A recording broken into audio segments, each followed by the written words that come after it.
Welcome to this class. In this session we're going to talk about the geographically based structure that may be applied within businesses. You'll find that the material is relatively straightforward and not as challenging perhaps as some of the other areas when we look at structure. Nonetheless, let's see what it looks like. So this type of structure occurs when organizations have to perform their business transactions on a regional or international basis. I suppose the word geographically is a giveaway in this context. It suggests that the business is going to operate either regionally or internationally. The structure is very similar to the product-based structure, but in this case the departments are grouped according to location. So, because of the spatial aspect involved in this type of structure, departments or divisions which perhaps up to now we would consider to be in close proximity may in fact be separated out and in different countries even. So a structure, an organizational structure, may look something similar to that. You could have a board of directors and some production facility or distribution facility, whatever it is, in say America, one in Europe or in Asia Pacific. So it's essentially taking the organization and perhaps replicating it, placing an identical or a near identical entity in a different location. Of course, we can break this down further according to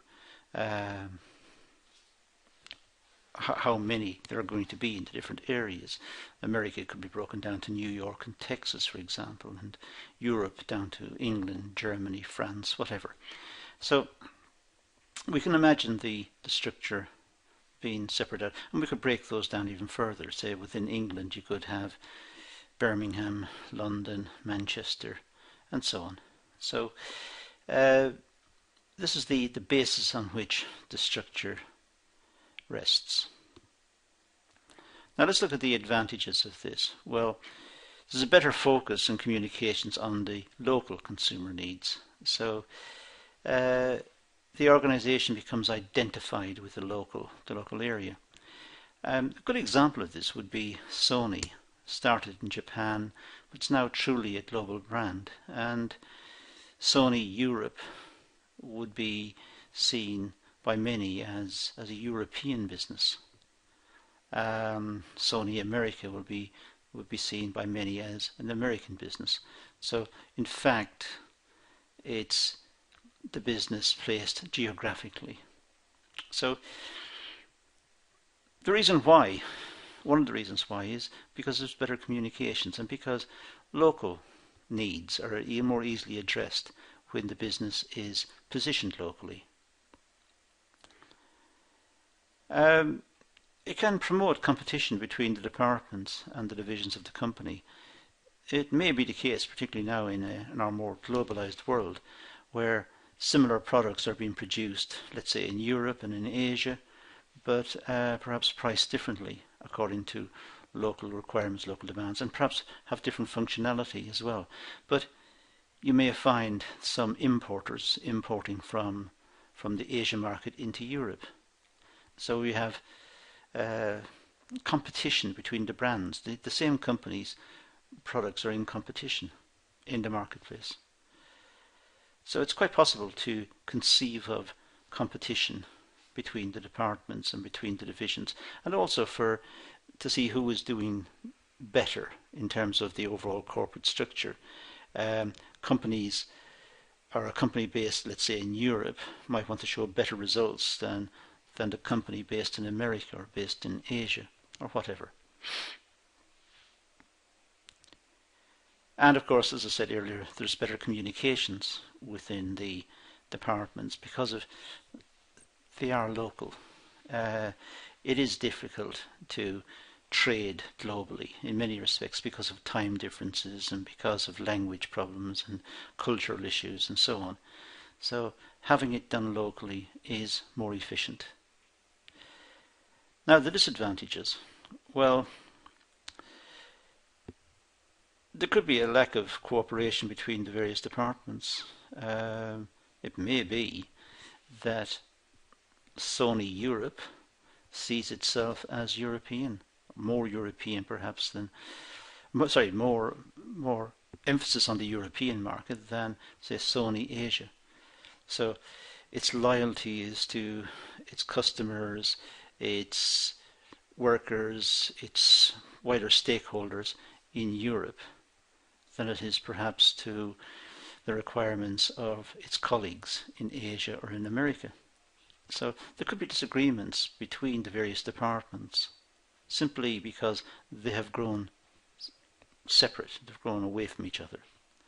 There's also, of course, a duplication of resources. That's obvious, that if they are essentially the same type of manufacturing or the same type of processing, they probably require the same resources. So the resources have to be duplicated or replicated depending how many sites it operates on. And the level of competition between the divisions of the company can be damaging. They can become very focused on each other and their performance and try to outdo each other,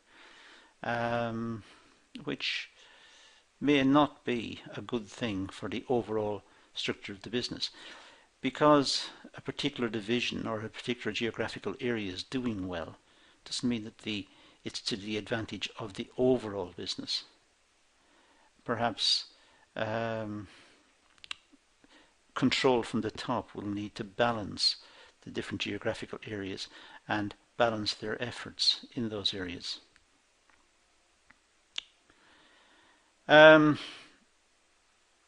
Generally, it's difficult to control from the centre.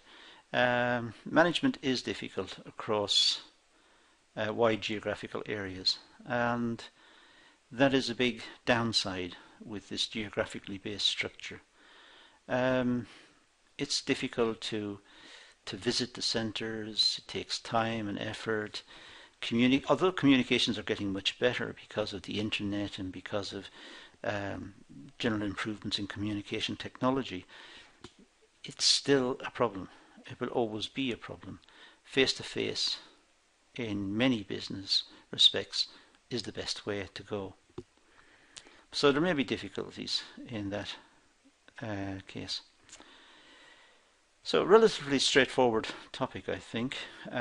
Just looking at the advantages and disadvantages of having different centres, different geographical centres, as production bases. And that concludes our talk on this subject. So thank you for watching.